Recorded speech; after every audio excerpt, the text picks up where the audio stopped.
Good evening. Hopefully everybody can hear me. Everything is going well. My name is Justin Fitzgerald. I serve as director of our Office for Public Policy Events, and you are at our second public policy event of the semester. So welcome and thank you for being here. Tonight we are going to be having a very well-rounded conversation on social media, and specifically, as you see on the screen, social media's impact on public health, innovation, and responsibility. So here in just a minute, you'll learn who we have, our 5 guests that we have on our panel tonight, and the perspective that they bring.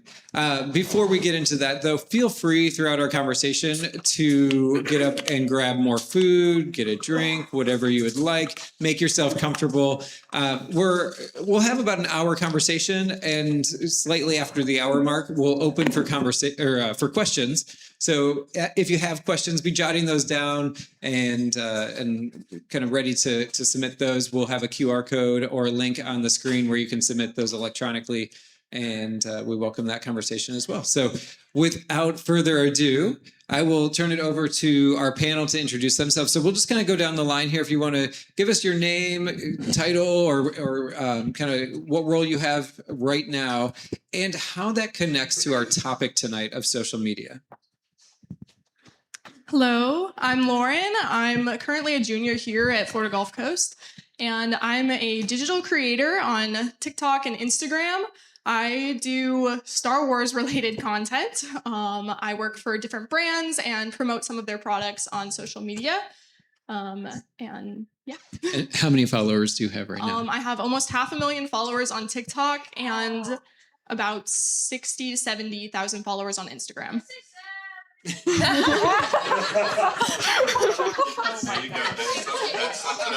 That's adorable. I love that. Good evening. Sorry, I'm really loud. My name is Sarah Rodriguez. I am a lieutenant with the Lee County Sheriff's Office. I work in the Public Information Office, so I am one of Sheriff Carmine Marcino's PIOs. The way that law enforcement ties in tonight to what we're talking about is I am the social media manager as well in our public affairs office. So essentially any press release, anything you see on our social media platforms, and any media interviews or releases that you'd see are highlights of the good things that our men and women are doing come from my office or come from me. So I've got a lot of experience with the social media world on top of being a law enforcement officer. Hi, everybody. My name is Noelia Martinez, and I'm the Public Information Officer for the Department of Health here in Lee County. I'm also in charge of our social media, as well as our website and marketing materials. And if you've ever seen the reports of blue-green algae and red tide, that was me. Sorry.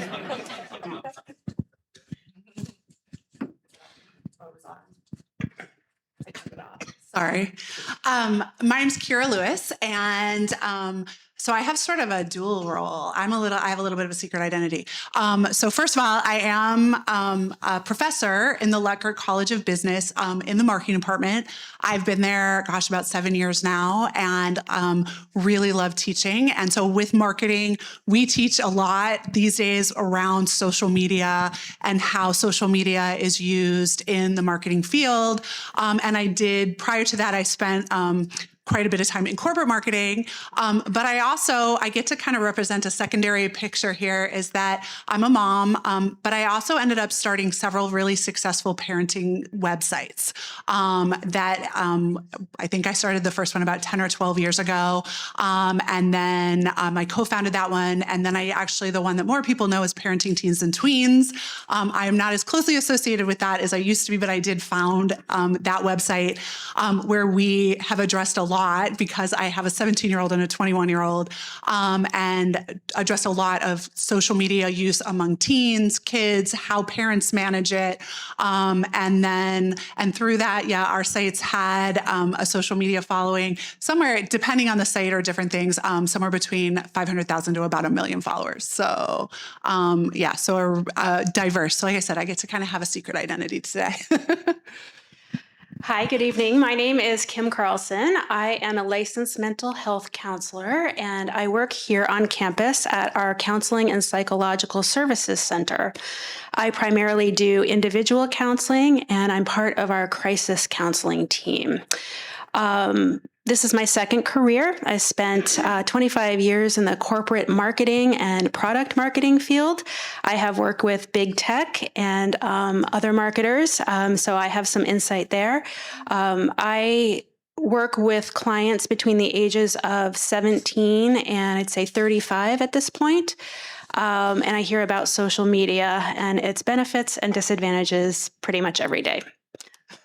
That's great. Thank you. So hopefully you can see up here on the panel, we tried to get a wide array of perspectives here to really dive deeply into this conversation tonight. So let's start broadly, and this will be open to the panel. Anybody jump in first to kind of react to this. But when we look at the title of tonight's conversation of connected or consumed, what does that mean to you? How do you interpret that in your personal or professional, kind of wherever you're connecting tonight? What does that mean? And which kind of side do you maybe fall on, or is it both for you? And again, open to anyone to jump into that. Connected or consumed? I'll jump. In my case, we work with public health, obviously. So for me, is connecting people and resources, right? Our mission is to help people make the best and most informed decisions about their health in the community, to avoid chronic diseases, to move more, to take care of their mental health, and during hurricane season to be prepared, right? So that's what it means to me. And it can be a very positive thing. And I'll leave it at the positive. I'll jump in from a social media digital creator standpoint. Being connected would be being involved in the specific community that a digital creator works in. So for me, that would be like being involved in like the Star Wars community and talking to other creators, versus being consumed would be just kind of absorbing everything and standing by, like just creating content, but not really involving yourself with the community that you're a part of. And we'll keep going through anybody who has comments, but just for a minute, you've used the word community, and I think some members of our audience or those who watch this later, can we talk about what that word it means in context of social media? What does community mean when you use that word? What do you mean? For me personally, I think being like, when I talk about community, I mean the group of other creators that also do social media, as well as being involved with the like fan base of Star Wars as a whole. Doing Star Wars related content, it's really fun for me because I'm a huge Star Wars fan, and getting to talk to other creators has been personally one of the most valuable experiences from being a creator on social media. I could talk about the community because it has a strong marketing connection. When you talk about brands, a lot of brands really are working to try and create communities. I wouldn't tell you that very many are very successful of creating authentic communities, but a lot of us, when we identify with a brand, like that's it. Like we're really identifying that brand in some way, shape, or form reflects something about who we are. And so through social media communities that brands create, their idea is like other people who are bonded through that, they see that brand and identify with it. You can connect other like-minded people who have the same interests or that same self-identity. And so like a really simple example even is if you guys are familiar with REI, which is an outdoors store, and they do a really good job of connecting people through their socials who are interested in doing, going to the national parks or doing the long trails. And they get people connected who can, if they'll connect somebody who's already done it with somebody who hasn't and help them figure out how to do it, but also then they can recommend the best REI equipment. So you have that side of things. So you see more and more companies trying to create that brand where you have more of an authentic connection going on between your consumers who then advocate for your brand. But like on the parenting side, through our websites, parenting can, especially in today's world, can be incredibly isolating. And so what we tried to connect was we actually created a Facebook group as part of our site that enabled parents to get in and ask more questions and like put out like things that maybe they didn't want to put on our main page, but in this smaller group they could, or they could post anonymously and ask for help if they were struggling with something, and they could see other people posting and know like, oh, okay, I'm not the only one who's having this problem. So you can kind of see it both ways. Kymm, I'm interested from the kind of student perspective, the mental health standpoint. Do you kind of fall into this? It's helping, it's keeping people connected or consumed, and the sense of community. Is it real community? Does it matter if it's traditional sense of community or not? Is it helping from that mental health perspective, so it doesn't really matter? What's that? I see many different perspectives. From the mental health lens, I hear about some of the horror stories or where it might hurt someone's mental health, and then I hear about it being a positive thing. If you think about a picture of a college party, let's say, one student might come in and report that this was the best time, and looking at the picture evokes wonderful memories. Another student might see the same picture and say, oh, I was invited, but I couldn't go. I had to be out of town, or I was sick. So they might have the FOMO, fear of missing out, or they might feel that they are now behind in some way, or that they feel anxious because they didn't attend. Another person might have wanted to go to this party and somehow gained access to the picture, and they weren't invited and they've seen it anyway. So they might feel a sense of isolation or despair or sadness by not being invited. So my perspective is unique to the client's concerns about social media. I can hypothesize or kind of look to generalize. I try to stay away from that so I'm not biased going into the counseling room, because everyone's experience is so unique, and that's important in the conversation. I think it's also important to know that 72% of adults in America over the age of 12, and children obviously as well, are on social media. So 3 out of every 4 people are using social media. 90% of college students are. And so they're finding community in it. And whether they're having a good or bad experience or just a neutral experience, that's something I talk through quite a bit. So community can be a good thing, a bad thing, or a neutral thing. Do you see it when students find community through social media? Do you see it to be to the same context and understanding as they would have in person, or is it substituting in an artificial way? It can be both. I think students or people that rely on it too much as their only means of communicating with others will miss sort of that in real life experience. What is the experiential looking like for them? Are they looking at kitten videos and scrolling for hours upon hours? Or do they love cats so much that they're going to the local cat cafe or volunteering at the animal shelter? It really depends on how they're using it, and what I am very tuned to understanding and listening for is what the balance might look like. I think if it really skews to all eggs in the social media community basket, we have a conversation. There's never any judgment or shame or this isn't the way it's supposed to be. I'm a child of the 70s, and things were very different back then. And I respect that. I respect that the world has changed and that people are moving forward in a different way and communicating in a different way.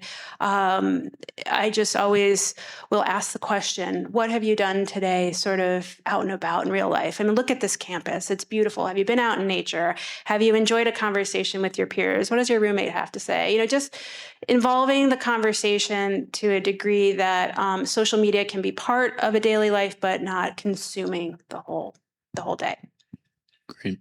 Any other general thoughts kind of on the big picture of consumed versus connected?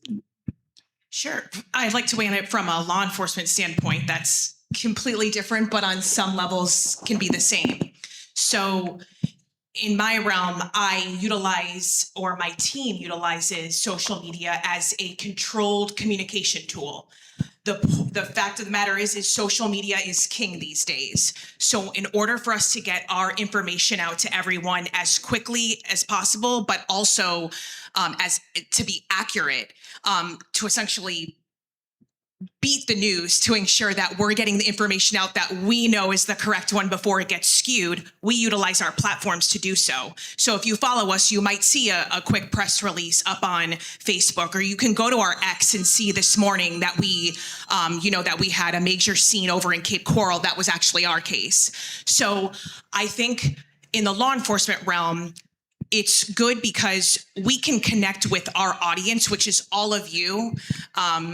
And as you guys follow along, you can see whether it's good, bad, and different. Because let's be honest, we do have people that don't support us, and there might be good reasons behind that. The transparency aspect and stuff. So we really try to use it to connect our people from that level.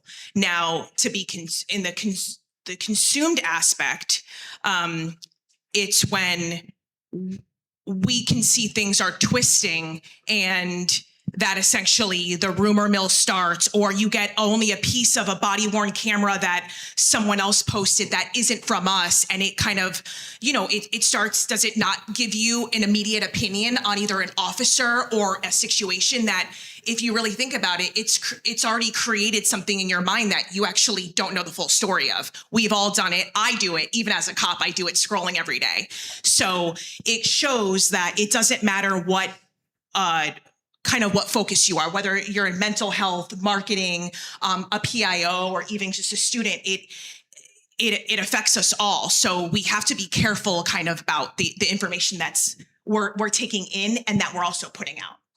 That's great. And it kind of leads to my next question here for everyone. Do you see social media more as shaping our behavior or reflecting our behavior? And I think you could substitute behavior for thoughts as well. But is it shaping us or reflecting? I'll jump in. 100% shaping. Reflecting is like a mirror, and it reflects what actually is. Social media is reflecting a curated truth to each of us based on an algorithm. And it is designed, it has notifications and beeps and all different things that are designed to tap into psychological, neurological things in our brain and create our behavior and direct our behavior and keep us engaged with the platforms and things like that. And additionally, again, like if we're saying reflecting, it's real, it's the actual, where social media has a tendency to amplify certain, different points of view, but depending on what your algorithm is, who you are, and like just continue to amplify sort of one perspective or one point of view or whatever it is, rather than showing you kind of the holistic picture of things. So I would say without a doubt, it is shaping. And is that mainly because of those algorithms? Do you think, because if we just sit and have a conversation versus getting on social media and having exactly the same conversation, it seems like the missing piece or the differentiating piece here is the algorithms. We don't have an algorithm at play over us having a conversation here, but we do on social media. Is that kind of the missing piece there in your mind?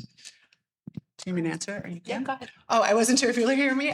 Sure. Since I started it, I can say without a doubt, the algorithm is part of it.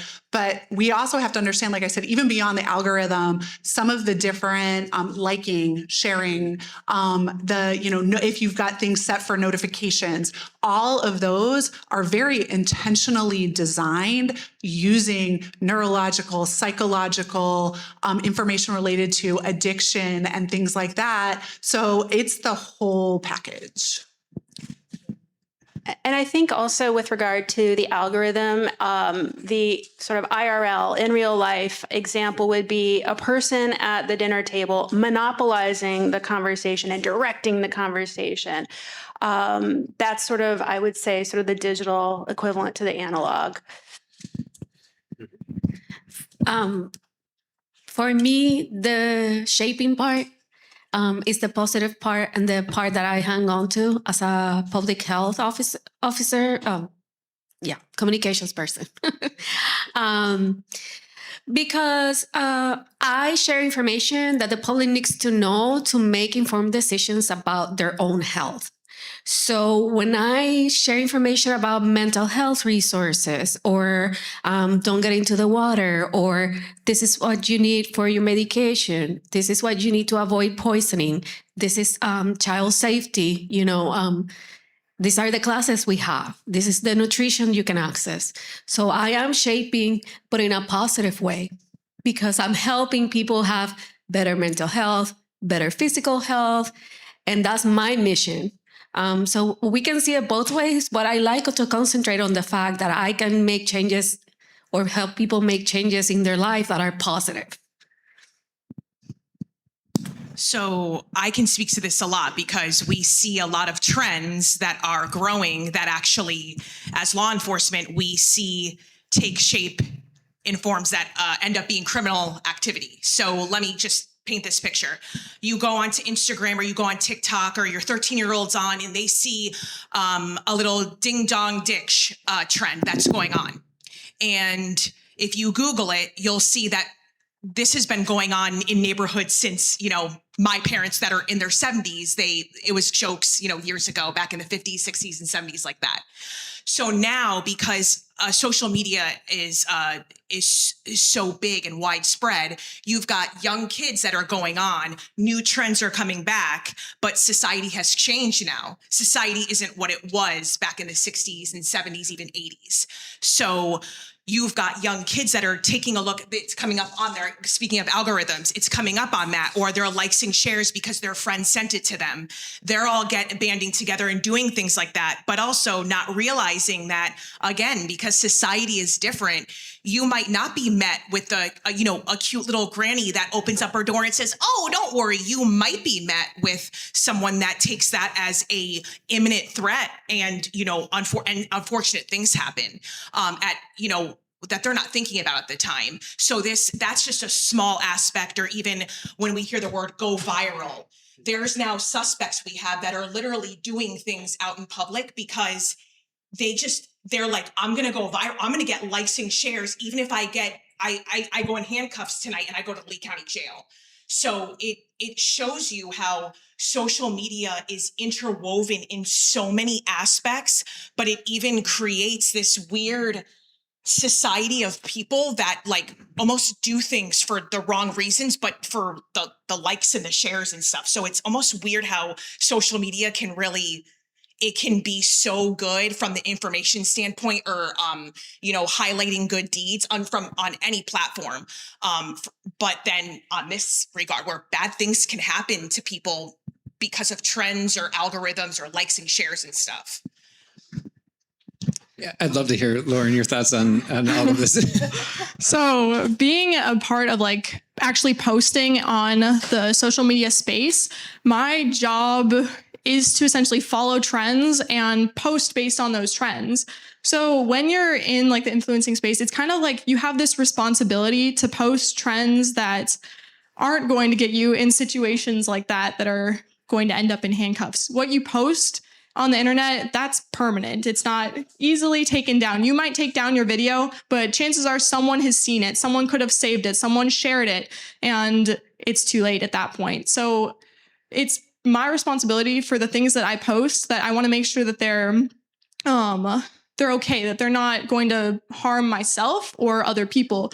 It's the same thing with if I wanted to bring some friends into my video, I want to make sure that I have their consent. Are you okay with being in this video? Because I do have that larger following, and obviously I'm not doing anything in this video that would be considered criminal or something harmful, but I still want them to know hey, this video is going to be posted and people do see it.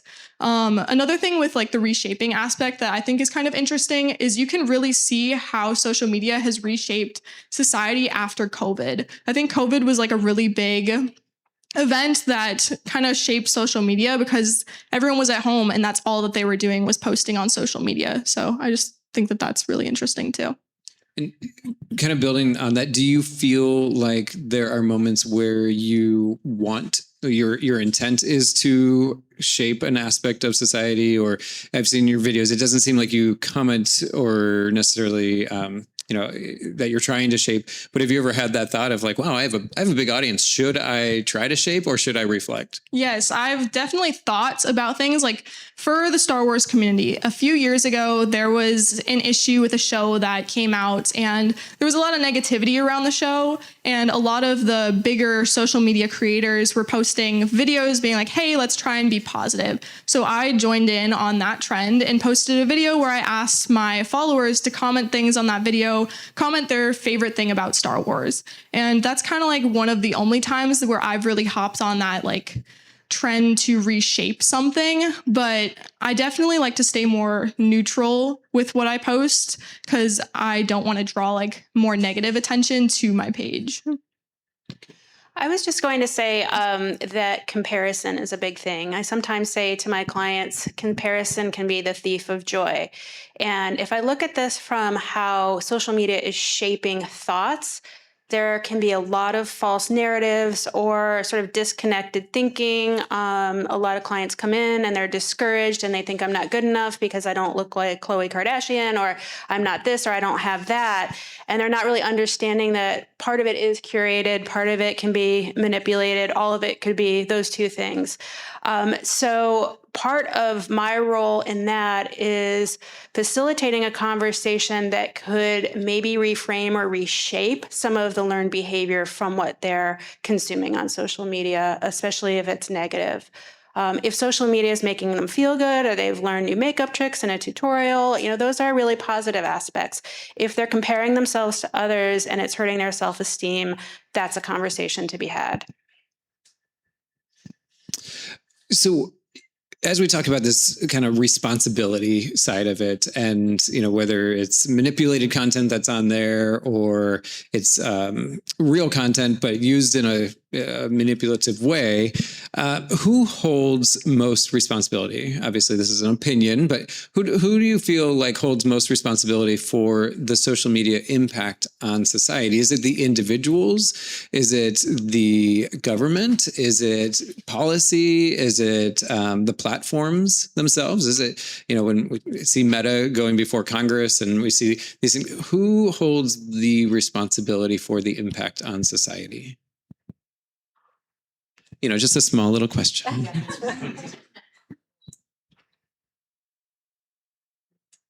So for me, there you go.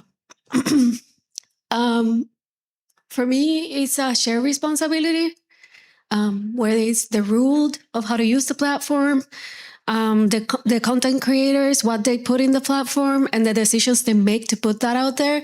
But it's also the person that is consuming the social media platform, because the algorithm works with things that you like and you decide to click on and you decide to look at. And the more time you spend watching a video, then that type of video is the ones that are going to come back to you. So it sort of becomes an echo chamber of your thoughts, because we tend to want more of the things that validate my thoughts. So I think it's all of us that need to work together in order to make social media better. Right. So if I'm hearing you right, it would be more on the individual to hold that responsibility. I think everybody does, because if the content creator has a responsibility, like she said, let's make it positive, and then the rules of the site also try to eliminate the things that might be harmful for people. But me as an individual decide that I won't engage with that type of content, then I think the three of us can make it better. But I don't think it falls on me as a person only. I think it's a effort that all of us can make. Or I don't know if that makes sense. Would others agree with that? I agree with that, because from my standpoint, I say, okay, I'm behind my agency's social media pages, so my responsibility is pretty great. I have to ensure that information is accurate. Is it timely? Is it fair? Is it what the public needs to know about a specific incident to ensure that someone isn't at large, there's no threat to the public, all the things that you'd be sitting at home wondering about, and same as me if I saw a bunch of cop cars, outside my window. So there's that responsibility. Then there's the responsibility of the actual platform. It would be their job to interject, and if there if they're seeing amplified issues with, irresponsible things that are on a platform. So there's that middle layer. And then also, I think also the public shares some, because of course, I spend a great deal of my time mulling through our social media and connecting with individuals of our community. And sometimes I see things shared and it's in a positive light, but you know how you can like share something and do your own comment on it. And, like you see a twist of a narrative and I'm like, no. And I will comment on there and say, I'm going to hold you accountable and say, okay, apparently you didn't read our press release, or you seem to know a lot about this, but we haven't released any information yet. What's your source? So it's kind of my job as well, or probably the public's job as a whole, to make sure you're being responsible too. Yes, I know some people will say it's only social media, but what you're putting on your page is also a reflection of you. So I feel like it's a multi-tiered responsibility aspect, really. I'll jump in with a slightly different. I do believe that there's some shared responsibility across all parties, but I don't think it's equal. And ultimately, I do think we have to talk about platforms. And at this point, beginning to hold platforms accountable, because as much as we're saying we're sharing things that are positive, we're sharing things that are informational, but ultimately the platforms control if we actually see it, how we see it. Things like that. I follow dozens and dozens of pages and never see people. I never see their stuff. And the platforms, again, they're designed in a way to shape our behavior. Control is too strong a word. I don't want to go there, because we do have autonomy. But again, when they're triggering things like willpower, they're telling us we need to have the willpower, but yet they're designing a system that's intentionally designed to defeat our willpower. And so, and they have the power. Like, you have to look in those situations. Who has the power? These are billion-dollar companies that are being given free reign and who are knowingly causing harm. I mean, there's, with the whistleblower case with Facebook absolutely had evidence that girls' teenage self-esteem was being negatively impacted by what was happening on their platforms, and they hid it intentionally. That's like tobacco. When cigarettes were out there and it was dangerous and they tried to hide it. And so ultimately, once that came to light, what happened? We regulated, and we are a very I'm autonomous. I want to, have personal choice. But we don't argue that it's not okay to sell a very addictive substance like a cigarette to 15-year-olds. And there should be, there should be warnings. We don't get upset when we say, we're required by law to wear a seatbelt so that we are protected. So I think, there is some responsibility at this point, because the platforms have so much more power and they're so much controlling the flow of that information. And what it's doing to people, that there's a point now, and we're starting to see it, that there really does need to be more accountability and liability put on their shoulders. So it's not necessarily that you're saying a loss of personal control, but personal control within context of an educated environment. And what you get those warning pop-ups, or what you're diving into. Like, I can still go buy a pack of cigarettes right now, but absolutely, I'm going to have 5 warnings on every, package I open in order to get to that one cigarette. So is that kind of what you're saying is, you're not taking the control away from the person using social media, but. Yeah, absolutely. It's educating so that people understand how these sites are designed and what they're supposed to do. And they're private businesses. We have a tendency to sometimes think that they're more of a public domain or not, but they're not. And so, but I would also argue, again, yes, we as adults can go into a bar and get a drink or buy a cigarette, but we have to also really consider the harm that it's causing to our underage, and the fact that, no, we don't allow a 13-year-old to walk into a bar and get a drink or buy cigarettes or get behind a car, behind the wheel of a car. So I do think there's some things there that have to be considered. Some parameters. Yeah. I have a hard time reconciling the two, because I have worked with big tech in the past, and I know what the tactics are. They're exactly how you describe them. It's very powerful. And then I look at sort of the difference now and what the after effects are of these companies' marketing tactics and strategies.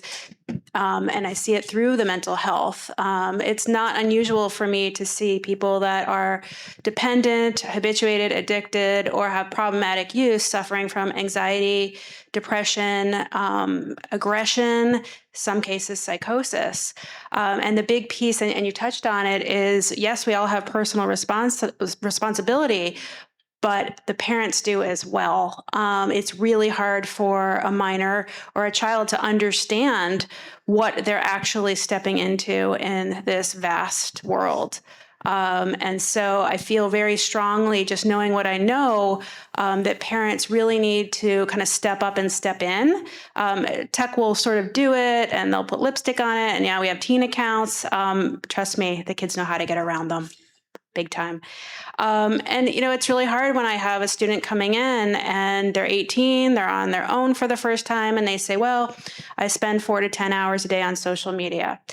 And I think, okay, non-judgmental, that's a lot of time. What was the oversight like? What do your parents say about that? Oh, they don't really know. They do it too, that type of thing. So I feel very strongly about parental supervision to the best that we're able. That makes me think one of the things my wife and I talk about is helping our kids understand that when they are even watching something on YouTube, we wouldn't let them walk down the street with a stranger that we've never met. We're not going to let them sit in a room privately with that stranger's voice in their head or the visual that they're presenting. And so, how do you think we educate individuals, I should say kids, but individuals, really everyone, on that concept of kind of what you're talking about, of that balance of consumed or connected, so how do we do this in a healthy way? Go ahead. I'm taking my public person and putting my mom. Yeah, put your mom hat on. So when my kids started using social media, they were 8 and 11. I had never let them use social media before, and the first thing they ever used was YouTube. So I let them use YouTube in the living room with us, right? And if they started playing Minecraft or Roblox, which was the thing, they would have it in the main room with us. And that way we can see what's happening. The other way that I approached this was talking to my child and letting them know there's sex predators out there. The person that you might be playing with might tell you that they're 16 or they tell you that they're 10, but you always have to think about the fact that that might not be it. And just talk about them openly about, if they start asking these kinds of questions, if it makes you uncomfortable, to have that open communication channels with your kids so that they have trust enough to come in and talk to you about it. My daughter used to watch videos of pranking, like different pranks, but from other kids, not teenagers or adults, just other kids. And one time we went to her grandmother's house, and my mother-in-law, took me to the side and she said, your daughter just put toilet paper and hand wash and my shampoo all over my bathroom. What is that about? So, I went and I talked to my daughter because I was upset. She's like, no, it's just a trend. Like everybody is doing it on the videos. I just wanted to do what they were doing. So that was the step that we took. From then on, I explained to her, obviously she was 8, at her level, why that was wrong. And from then on, we never had a problem with that because she already knew that it was wrong. And if there was something questionable in her history, I would go and approach her and discuss it. And, to this day, if something's wrong, we have that open channel. I don't know if it's because we're very similar in how we think, but it's just that way.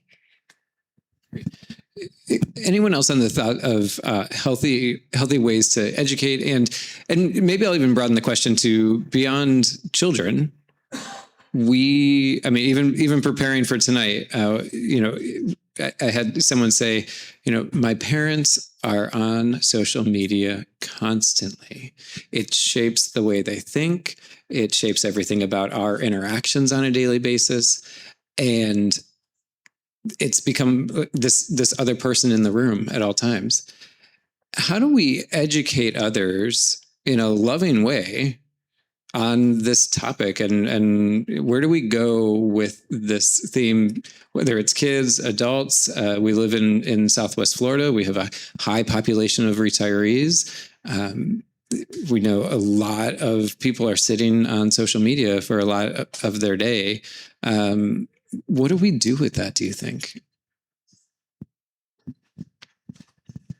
I mean, for me personally, I think one of the best ways to regulate your social media use is on your phone. You can set timer limits for how long you're allowed to be on an app for a day. And I think that definitely would be one way that would help regulate what you're seeing on social media, because it's limiting what you're seeing. That in different households, maybe that's a goal for a specific household, your family, each person in your family has this amount of time on social media each day. That would probably help reduce what you're seeing. Something else just to touch on that I personally found helpful for me when I was first navigating social media, my parents helped me manage my account, because I was only 16 years old when I first started blowing up on social media and gaining followers and likes and receiving comments. Comments are definitely an interesting topic when it comes to social media, but my parents regulated my account, and if I posted something that they're like, you're getting some comments on this, you might want to take it down. Don't read these. Maybe you should turn comments off.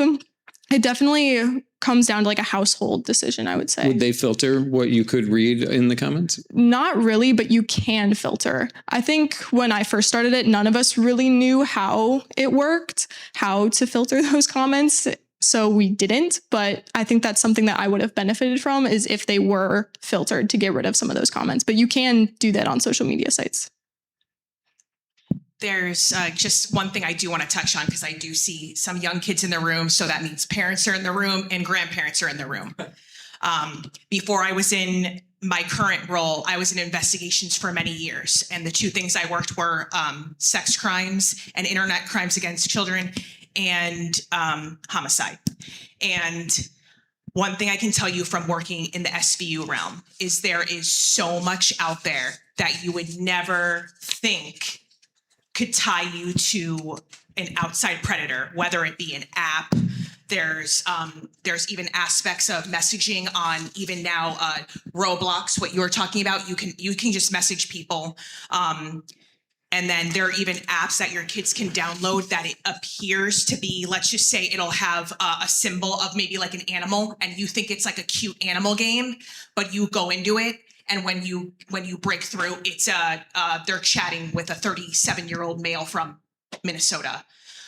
There's so many ways for people to break the barrier and create these issues, and for our kids. And this is obviously from a kid's standpoint. So my best advice is make sure you're monitoring everything that they're doing until they're essentially out of your house. I mean, if they're underneath your roof, you need to know what they're on, because you can even be 18 and you're still vulnerable to things. So the age doesn't really matter.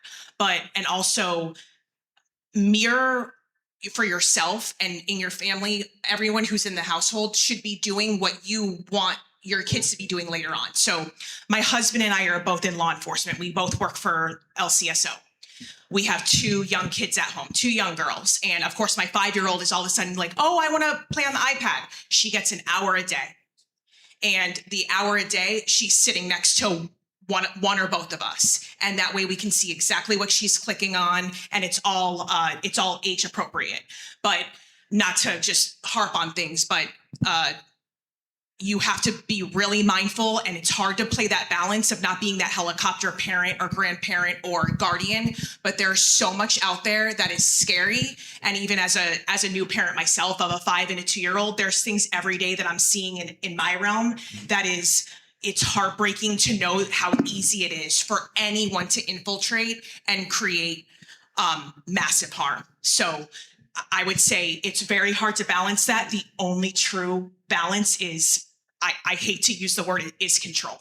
Is to control what they're doing until they can make their own decisions. And you would say, I'm going to support you, but you're no longer under my house, and that's why. I can pull just two sides really quickly from the parenting standpoint. I know when we posted a lot of articles or information about parental monitoring apps and things like that, and we constantly would get comments and pushback. Oh, well, I trust my kid. I trust my kid. And yeah, but I loved what you said, because your example is exactly what we kind of went back was, I think sometimes parents today, grandparents, it feels like it's this so unknown realm, but there's a lot of common sense, and you just treat it like an extension of the real world, and like things that you're not going to let them do in the real world. Like you said, you're not going to let your 12-year-old be like, walk to the door and be like, bye, mom and dad, I'm going out with these 20 strangers that I don't really know. Some of them are adults, and we're going to go off, and you don't get to know where I'm going. Like, you're not going to do that. So you just have to ask questions and, trust but verify. And, I trust my kid, but at the same time, I wasn't giving my 12-year-old, I trust my 12-year-old, I have a 17-year-old, she's 17 now, but at 12, she was already 35. And I trusted her, but I still wasn't going to give her the keys to a car. So we have to think about it. I think we need to stop being so intimidated, or I would like to tell people to not feel so intimidated. Like, more than you think you do. Use your common sense. And then just on a general sense of it, because as a professor, and we talk about institutions and teaching and how do we help, I really try to work with my students about critical thinking. And when we talk about marketing and we talk about social posting, and really thinking about what is the motivation of the person who has posted this and this information you're consuming. What do you think they're wanting? What is their motivation? What are they wanting to do? Are they doing something that really is in the benefit for you, or do they have some sort of selfish, motivation, something? And this is coming from a marketer. So, and I love marketing, and there's a lot of good things to it, but we have to teach them to think about the sources and what are the motivations, and all of us should be questioning when we're seeing things. Where is this coming from? Who is this person? Why, why are they saying this? Why do I think, what reaction are they trying to get from me? And then also being careful about feeling too urgent and wanting a reaction. Take a pause. And before you share something, before you say something, again, ask yourself too, what are your motivations in doing something? So I think that plays a part too. And I'd like to look at this from a different angle. Process use disorders are rapidly growing. We all know about alcohol and substance use disorder, but social media is a type of process use disorder. Gaming can be another one, either online, at the casinos. All sorts of different process use disorders are coming. There's an online research addiction that I'm hearing about now. That's kind of the newest one. Some people can't stop. And there might be parents or grandparents that do have a dependency or an addiction to social media. And I just would like to stress that there's help for that. If you find someone struggling and they come to you, get ready to hear something you might not know about at all. It could be your child, your grandchild, your spouse, your parent. There might be the amount of time they're spending. It can range from 2 hours a day to 12 hours a day. If it's problematic, it's problematic. So it's important to remember that someone might be struggling, and if they come to you, they're probably coming to you in a vulnerable state, and they do need help. So really listening to what they have to say, hearing them, and being there with them, and then thinking, can I help with this, or might I need a mental health professional to step in here? Obviously on campus, we're all trained to work with students that are suffering from any mental health concerns. And if it's related to social media, we can help there. There are also inpatient rehabilitation centers, and I just want to share about this quickly. In South Korea, there are 400 inpatient hospitals, like a rehabilitation center, for people with digital use disorders. Guess how many there are in this country? 0. There are 2. One's in Austin and one's in Seattle. And that is telling in itself we're behind the curve on this.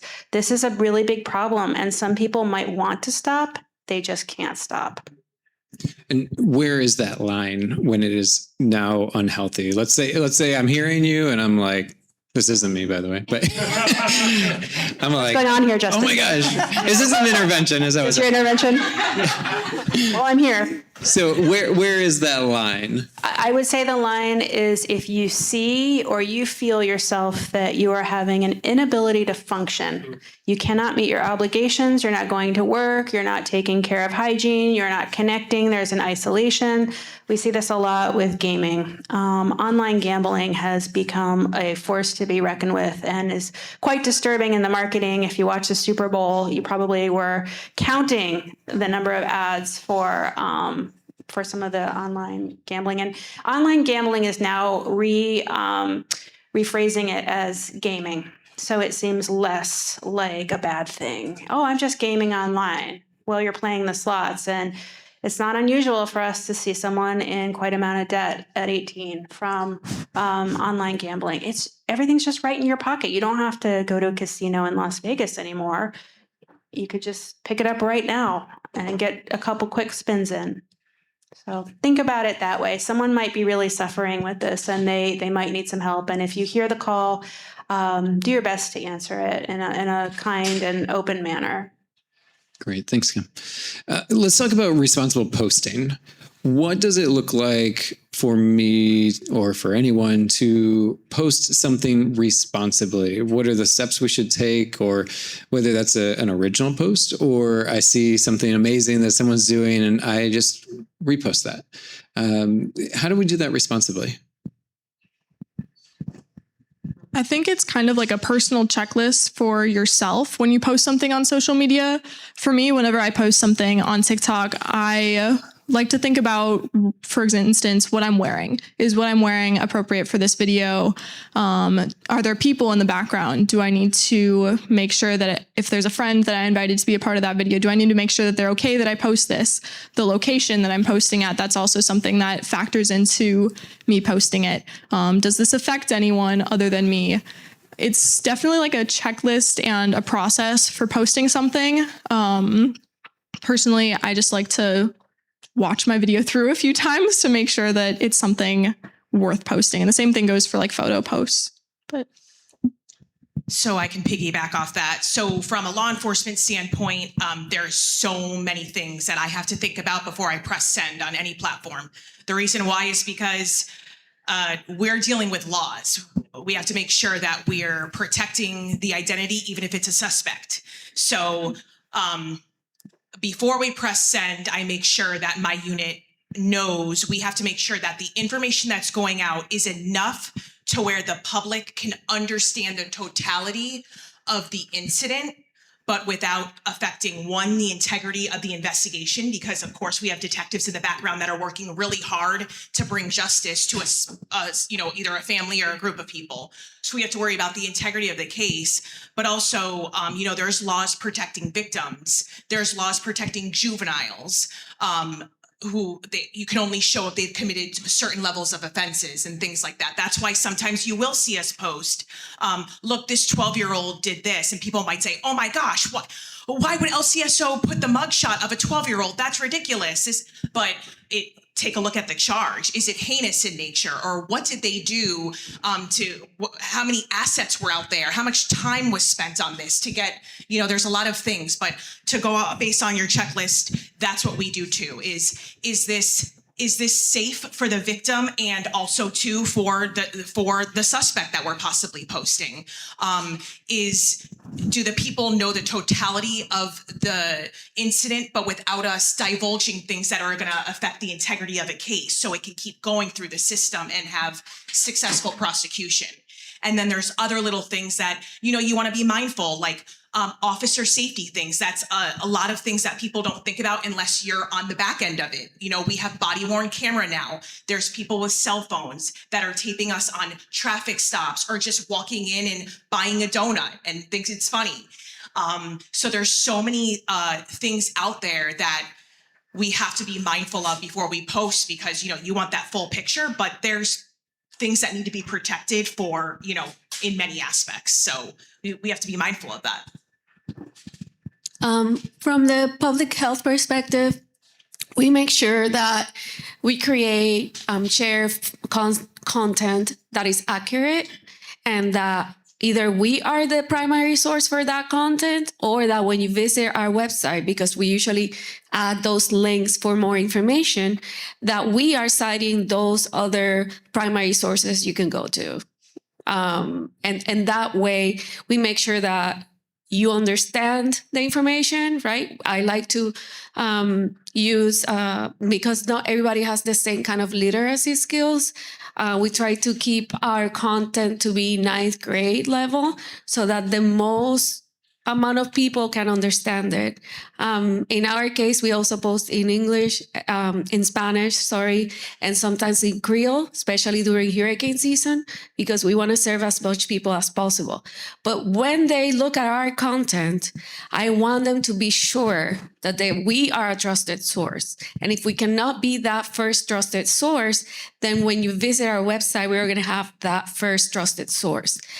So that's what we do. And I mean, it takes a lot of effort to post on social media. So I admire you, because it takes hours and hours of work. Everything that goes in the background, making sure that the information is what the community wants and might need. And it's accurate, and it's prompt, and it's concise, and it fights misinformation and rumors.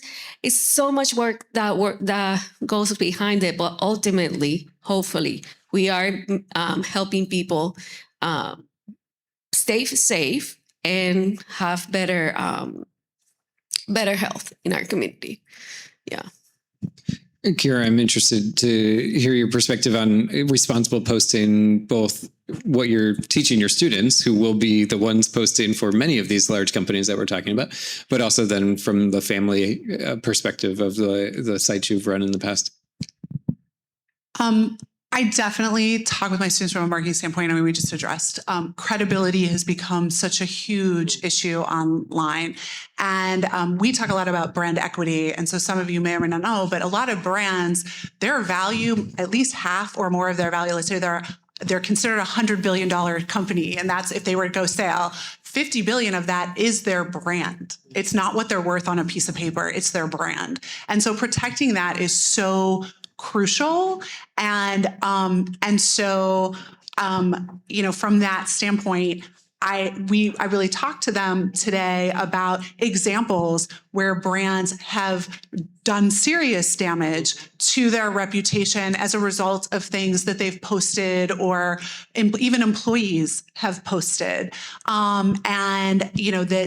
That they're so used to using social media in a social way, but when you transition to using it in a business way, and so that's what a lot of them have talked about, the business side of things, you have to be so thoughtful. It takes so much time.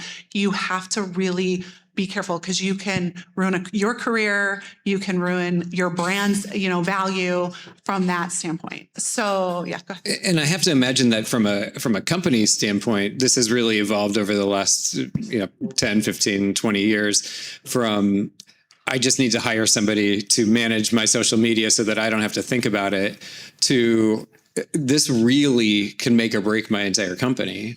Absolutely. I mean, these days, consumers, we're 365, 24/7, 365. And if they're tweeting at you at 2:00 in the morning because they, just opened your packaged whatever and it burnt and it tastes bad, they're really expecting you to respond to them in the next hour. Not kidding. And so and it still amazes me today how many companies, even here, want to hire one college student for a 20-hour-a-week internship to run all their social media. And I'm like, oh, are you sure about that? Because then I also, I had a conversation even yesterday, and I floored somebody. I'm like, do you understand some of the big brands? I'm like, they have teams of 50 and 100 people just running Instagram. one platform. So yeah, I think I just answered your question. I may have gotten a little off topic, but I'm passionate. But yeah, so it's it is a 365, 24/7, 365 job, and you're not talking one person, two people, and a lot of times you're talking whole teams of people that have to be behind that. And you asked me too on the parenting side, just really quickly from a responsibility standpoint, I do think there is one thing to touch on. I mentioned I started parenting websites, and I started my first one when my children were quite young. And I did share photos of them. We would do crafts and things like that. And over time, and even with my other site, I brought on a partner and I became a lot more behind the scenes because there's something called sharenting. And it's when you're posting things about your kids, either one, when they're too young to really have a say about it and to know, and you've brought up permanence. Like these are things that are going to be out following them online into adulthood. And you may post this really goofy picture, but that comes back to haunt them later. And this was a huge thing with like mommy bloggers. It became a big controversy.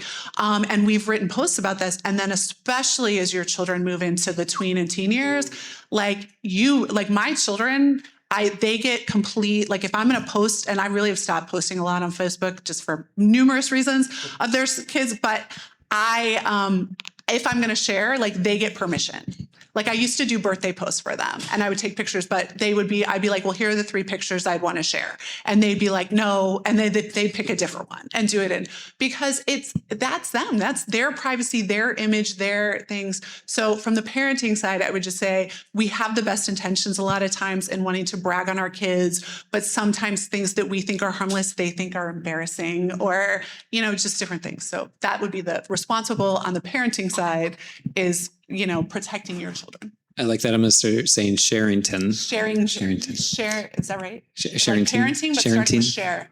I've taught 3 classes and this today. Yeah. I'm like Sharrington. Sharrington. There you go. You got it.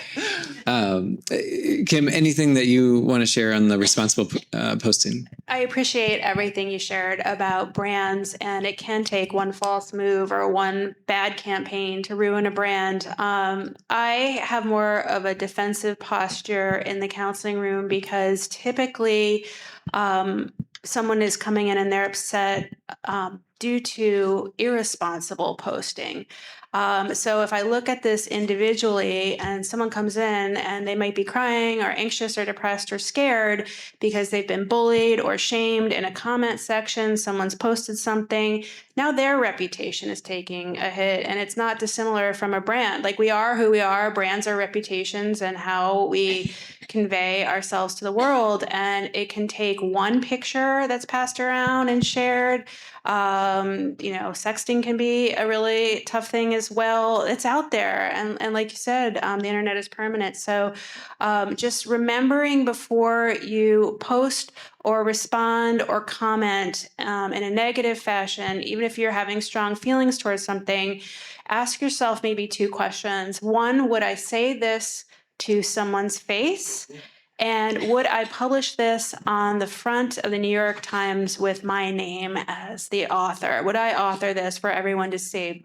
Being a digital keyboard person that has anonymity is very powerful to some people and very damaging to others. So just remembering what you're doing and what your reputation might be like if you do post something that's negative, or how you might impact or influence others.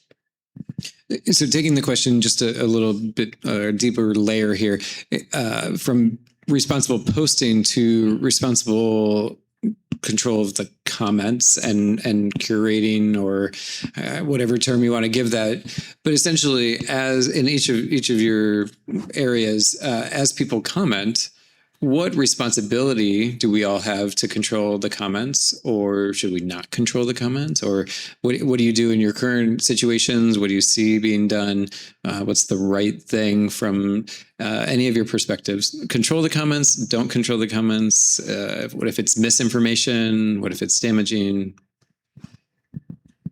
From social media, I have received a wide variety of comments, and when I first started social media, a lot of the comments were very inappropriate, and I was younger. I was only 16, so my parents didn't really like that.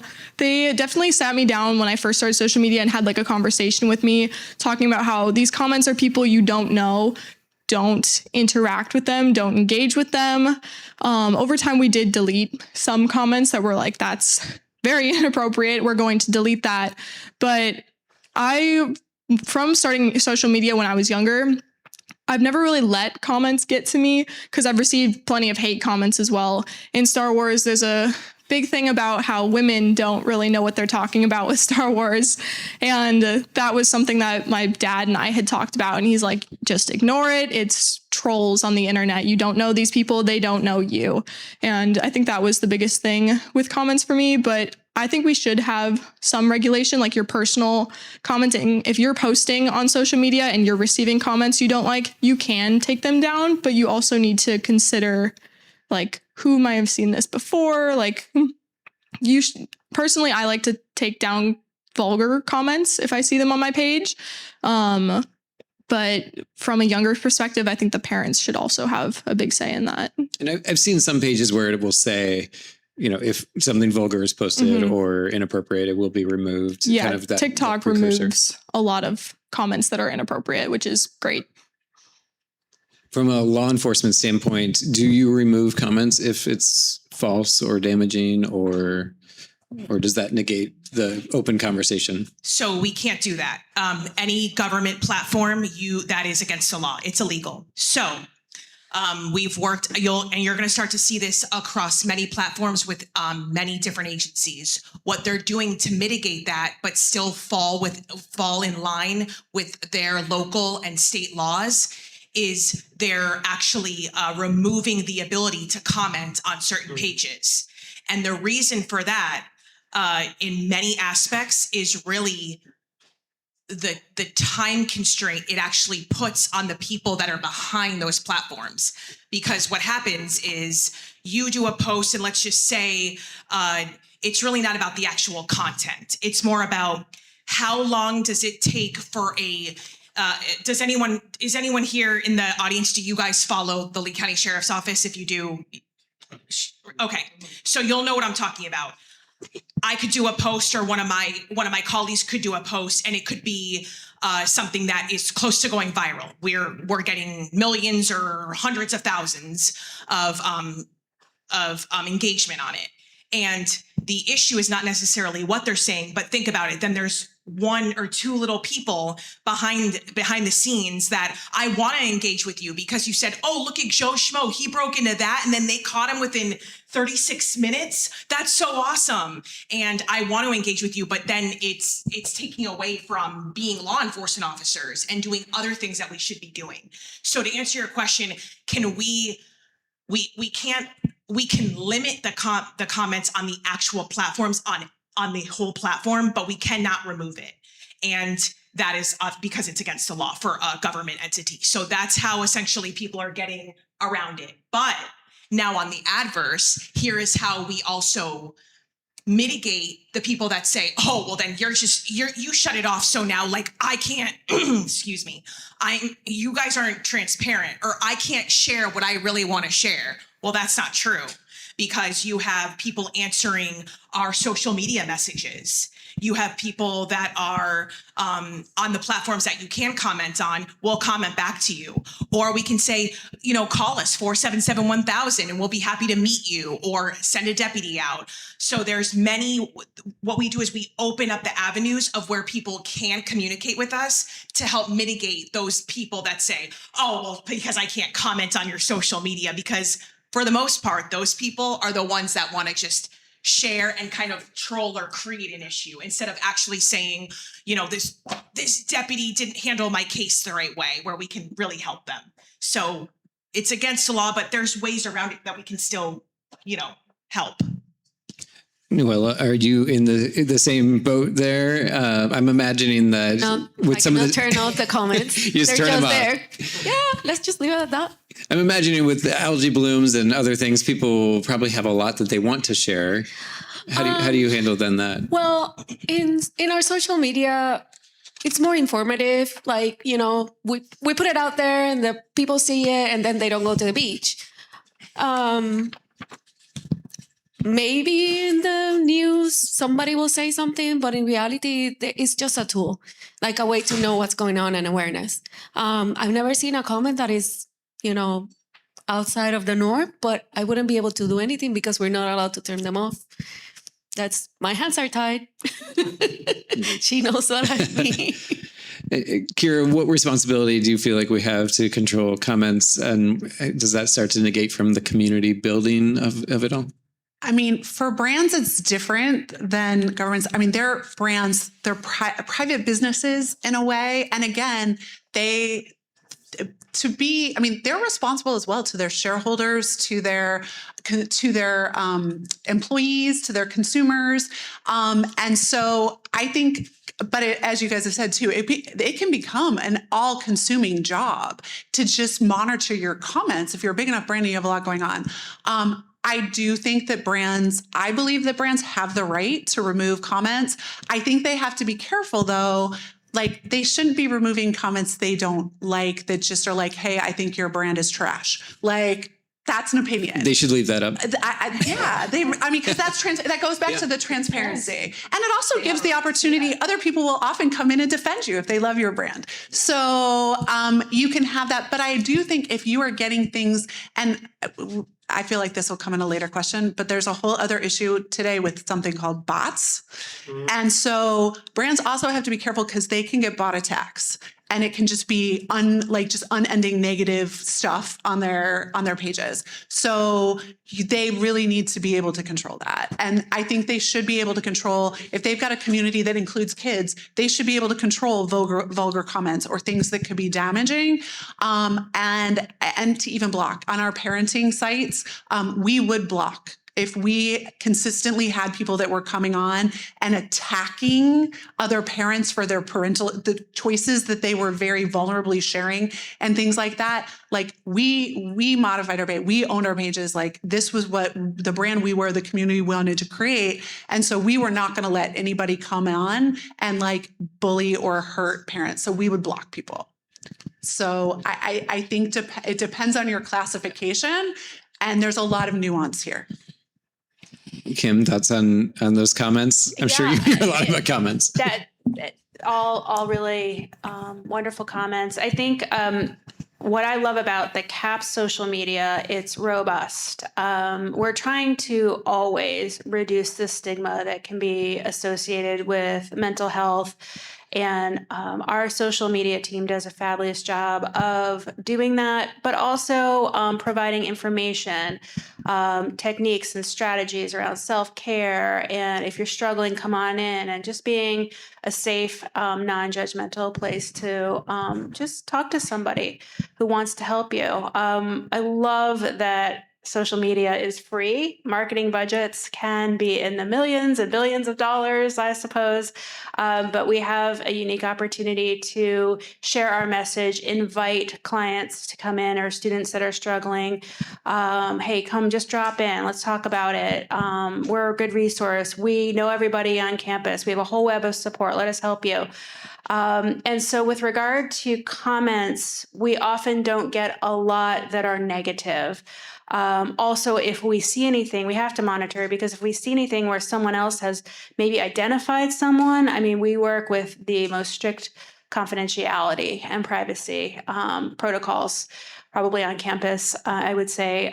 So if there's anything like that, calling someone else or so-and-so needs to come to CAPS because they are this, that, or the other thing, that is not okay, and that is removed immediately. We don't have a lot of trouble with that. Everyone's really respectful. So that's where I would go in terms of CAPS with that answer. Great. Kira, you started to touch on this, and this is going to be one of my last questions before I'm going to actually put up here. This QR code allows you to submit questions. So I'm going to ask a question, but while we're talking about this, feel free to start submitting questions, and I'll pull those up here in just a minute. But Kira, you started to talk about our kids' identity and parenting and sharing. Why is that so hard to say? I know, that is very hard. It's like a tongue twister. But how do we protect and for everyone, how do we protect our identity? I've watched way too many documentaries on people's identity being used in social media and it really destroying their lives. Somebody takes their identity, it's a group of people in other parts of the world and they use their identity. How do we protect our identities, ourselves, but also our families, but still post and still, someone could take your social media identity today and have all those followers. And how do we protect from that happening, but still engage in this online community?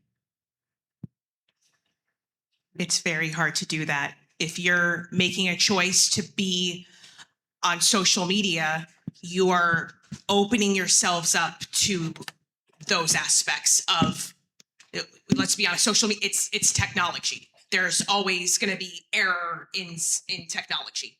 So you're making a choice to be on there knowing full well that is an aspect of what could happen. So there's no foolproof way. And I can tell you that in law enforcement. So, I mean, someone else here might disagree with me, but I can tell you without a shadow of a doubt, there is no way unless you're completely off all social media. The only way that's the closest would be your parameters of your viewers, what they can see, who you choose to let into your bubble. But the thing is you have to remember that you might have something that's closed off, but someone who you might have gotten into it with it 7 years ago and still has a bone to pick with you can share something and you're still friends with them, could share that with a third party. So you have to remember there's tiers. So if you're on social media, you just know that people are opportunistic, and if they want to do something, there's a possibility that they could do that. So it's hard and unable to be done. I think those are great thoughts and hard to swallow that is the truth. Thoughts from anyone else on how we protect our identities or our family's identities, but still engage? It's just such a tough question because she's not wrong. You can, there are some things you can do. And you mentioned, a lot of people don't realize that on social media, you have some control over your privacy settings. So you can decide, a lot of people don't know that your Facebook profile is automatically public. The whole world can see it unless you go in and make it private so that only the people that you follow, or follow you can see what you're sharing. So you can do things like that where you can make sure that you're always watching your privacy settings. This stinks, but reading the terms when you agree to get onto things. The 20 pages of terms. I know. It's, use ChatGPT. That's a whole other panel. But, so you can use two-factor authentication. These days, most social media, you have two-factor authentication. That is at least a step to protecting, she's got all these followers and they're hackers and they'll break in and they'll take over her page, and there's not always much you can do. So the two-factor authentication, both for a business or an influencer, or even a person, is another way. For anyone who doesn't know what that is, can you explain what that is? Two-factor authentication means that not only do you have a password, but if they see that somebody seems to be accessing your account from not a normal place, you either put in a phone number, and so then you'll get a code. And some of you have already done this. You get a code for to your phone, and then you have to enter the code in. So even though you've put your password in, you still have to go through this extra step of getting this code to your phone or to your email, and then you add the code in. So while somebody can hack your password, then this next step still is going to go directly to you. And so that kind of puts up a barrier. So from that standpoint, and response. And I have that, and I've gotten texts that say, here's your code. And I'm like, I am not trying to get into Facebook right now. So it works. No, and it happens all the time. And I mean, from the parenting side responsibility, just understanding I will put this out there as my personal opinion, but a lot of parents don't know Legally, your child is not supposed to have a social media account under the age of 13. They have to attest when you sign up for the account that they are over the age of 13. That's in the terms of condition on all of the social media networks. They're trying to get it raised. So that's really there. So if your child, know that, and either one, if they've got an account, either one, they lied, or you allowed them to lie. If they're supposed to be 13 and they're 11 and you let them have a social media account and they've got to click that, just click that box. You've already right there told them, don't follow the rules. Don't do that. So, if you want to protect your kids from being responsible with your kids, those are some of the ways to protect them and keep them safe and be responsible to your kids. And on the platform, there's questions coming in, so keep them coming. And if you see a question that you like and you want that one raised above others, you can like it. So kind of engaging here in our social media efforts. But one that has been liked is, Kymm, what strategies can we use to reduce social media addiction besides limiting screen time? And how can we connect rather than remain consumed? That's a great question. My favorite answer to that is to think about what the equivalent is offline. Are you looking through curated food pages? How about making that meal with a couple of friends instead? Are you looking at nature photos online, like the beach or walking through the park? Well, Florida in particular has a ton of parks, and we have the ocean, and sometimes it just takes a little bit of effort. It's easier to look online and sort of picture yourself there and be done with it or go on to the next. But having your interests online is great. Also, having interests outside. Is there a hobby that you used to like to do? Is there something that you want to learn? Thinking about what we need as human beings. Look at time management. If you're really spending a lot of time on social media, remember the basics. You need to eat, sleep, and move your body every day. What does that look like? Does that involve the phone? So those are maybe some of the first questions about that. And just knowing that a lot of people are using social media and using it a lot, you're not alone. You're in company with that. I hear that every day. I just want to make friends. I just don't know how to go about it. Well, necessity is the mother of invention. So maybe start a club.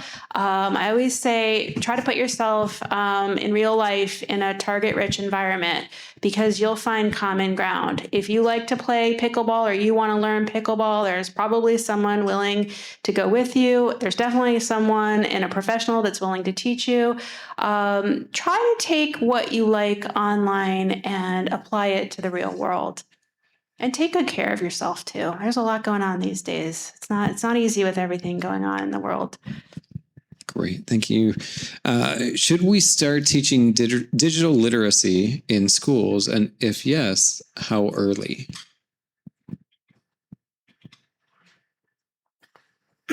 So my husband's a teacher. He's a high school math teacher currently. And he takes opportunities during his classes to engage students beyond social media and beyond using their computers, right? But also teaching them about if it's statistics, getting them to determine how many hours a week. He used to give statistics. How many hours a week are you doing? What's the medium? What's the mode? Trying to ingrain that knowledge in a way that they're actually doing still their subject matter, but they're also learning. I think that's the power that the teachers have. It's not always lecturing. That's the problem. Like if I start lecturing my 17-year-old, she'll shut me down. But if I start sharing with her my own experience, she's always more open. I don't know if that makes sense. For example, I used to spend 2 hours on my phone every day. And I put myself, if self-reflect, I was like, maybe I won't do that anymore. So I started doing puzzles and trying not to look at the TV or my phone for 5 minutes and then 10 and then 12, right? So when I was doing that, I pulled my daughter with me and we would just talk for 5 minutes, talk for 10 minutes. And I was just trying to show her that by giving her the example that she can do something else. And it might not be the reason I say not lecture, because if I go there and tell her, hey, learn about social media, how can you protect it and how can you change your behavior, she won't listen to that. But if I give her my own example, or how do you call that? Role model, thank you. Then they'll be more open to it. I don't know if the younger generation agrees, but I think it's better that way. Great. I just lost my spot. Oh, here. Do you think there, and maybe this is Sarah, maybe it's others, do you think there should be legal consequences for parents who allow their children under 13 to use social media? And maybe a related question, what about juvenile consequences for kids and social media?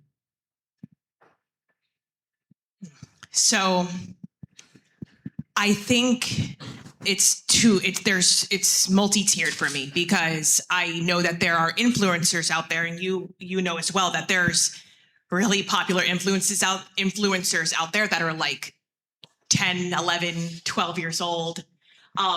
But a lot of their accounts are managed by their parents. So this is hard to say, because it would be particularly hard for lawmakers to pinpoint a law, because what's really being broken, other than them immersing themselves into a world that we might not want them, that they probably shouldn't be in at that age. You have to really think about that point of view. So as a parent, of course, of 2 little girls, of course, I'm like, that sounds amazing to have laws to not have anyone. I mean, I know that in our household, they're definitely going to be much older before they're on their own platforms. But I do see it from a realistic point of view, that I don't know if a law is going to keep that behavior from occurring, because look at crime in general, look at what I deal with every single day. There's so many laws out there, and they're being broken every day. So I think that's where I fall. I don't know that a law is going to keep them off and keep any behavior that would be negative. I don't think that would keep that from happening. Kira, do you feel like parents are responsible if the child is on under 13? It's hard. And I want to make sure, because I think I may have potentially misspoke and said that the 13 was like a law, but it's not. It's guidance, and it's COPA, which is Children Online Protection Privacy Act or something. So it's more like guidance, or sometimes even, I know a lot of the stuff, like even in Florida, they're talking about not letting anyone under the age of 16 have social media. But like, it's not exactly a law. Like if your kid was 15 and nobody's going to come arrest you. So I do it's more like guidance or legislation. So I want to be careful that I didn't misspoke or mislead anybody to that. It's so hard to say. No, at the end of the day, no. I don't think you can arrest a parent for letting a child have social media before it's really suggested, whether it's legislation or whatever. I just think that that it is more. I don't think a lot of parents, especially early, knew that there was guidelines, and that that you did have to check a box and say you were over 13. So I think some of it, there needs to be, and even just something like this, more opportunities for educating. We talked about dealers, or what are the schools responsible for? It's a parent school. We can't put all the responsibility on the school's shoulders, because there are kids that are in our home. We're giving them the devices. I just think that, parents have to really ask themselves, with all the risks that come with this, what if the worst thing happened and you allowed this? How are you going to live with that? So I think more it's about education and just really getting them to think through, and not I want to be the parent that gets liked. So from that standpoint, but It's hard. It's really hard. Great. Well, there's lots of good questions that we're not going to be able to have time for, but thank you for continuing to submit them. Our panelists will be around if you want to come up and ask anyone anything afterward. But I just want to give everyone kind of like 20 to 30 seconds to, in sort of a wrap-up way, and then maybe a more positive note than we've just been on. If you had a magic wand, what would you do, if anything, to the social media situation? Would you change it? Would you not? And if so, how? Based on kind of our conversation this evening. And I'll let anyone jump in. I don't have to go down the line. I will work with the businesses or the platforms to make the platforms less of an echo chamber and more of a connection hub. And even though it's theoretical, you said if it's a dream, that's what I would like it to be. That's a nice dream. I like that. I don't think I would necessarily change anything. I think there's a lot of good power behind social media, especially from my job. I really enjoy that it's connected me with a lot of people. I like that people like our brand and can see what their law enforcement officers are doing day in and day out, for their community and for the safety. And on the adverse side, I also, even on the hard days, because let's be honest, cops are human and sometimes cops do bad things. I also really think that there's some good aspects that, we also will put that out too. And the community can see that, we're human. And yes, while we support our own, we have to remember that if they're doing things that don't fall in line with what we should be doing, that we don't support that behavior. So I think that connects us more with the community. So of course, there's always going to be negativity and bad shares out there or twisted narratives or rumors about what we do. But I don't know if I would change anything on the platform, because it really is an awesome tool to be able to not only highlight what we're doing, but from the public safety standpoint, it's really cool that you guys can sign on every day, see what we're doing, or just in general, see how safe you are here in this community. There are definitely negatives to social media, but there are also so many things that can be positive. Social media for me personally has been such a great opportunity, and I wouldn't like that opportunity to be limited for other people. So I don't think I would say that there's something that needs to be, that we can do to change it. But I think if we all worked together as a community to make it a more positive environment, that would be the best way to go about things. I'll echo 100% here. From the platform standpoint, I do think if I could wave a magic wand, I would make it so that they're more even-handed in how content is distributed, and they're not amplifying really sensationalistic, emotional, that kinds of stuff. And then on the happy side, I do want to say, I have a Facebook account. I like Facebook. I'm on Facebook. But why do I like my Facebook account? Do you know what I see? I see Mars the hippo and red pandas and Hallmark. I love Hallmark and book groups, because I have learned how to, and I wish there was more education that you guys could learn how to control your algorithms, because we actually can control the algorithms. How much time you spend, what you click on, even there's the 3 dots on anything you can click and it says not interested and it'll go away. So you are training your algorithm. So I would love for there to be some simpler way that didn't require 18 pages of whatever, that just the minute you're on an account like this, just like, hey, want to have a better experience on this platform? Do this, or this. I think then that could completely shift a lot of the negative dynamic that we see on social media.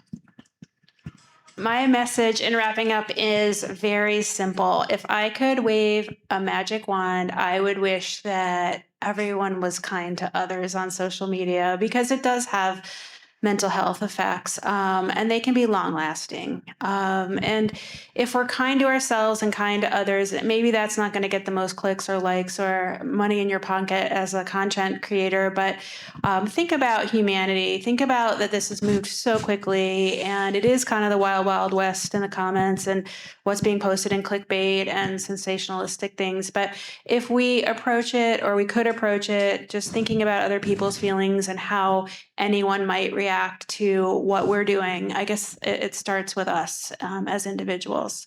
So I would just leave us with that. That is the perfect way to end. Yeah. Thank you, Kymm. Thank you. Well, let's give a big round of applause for our panel.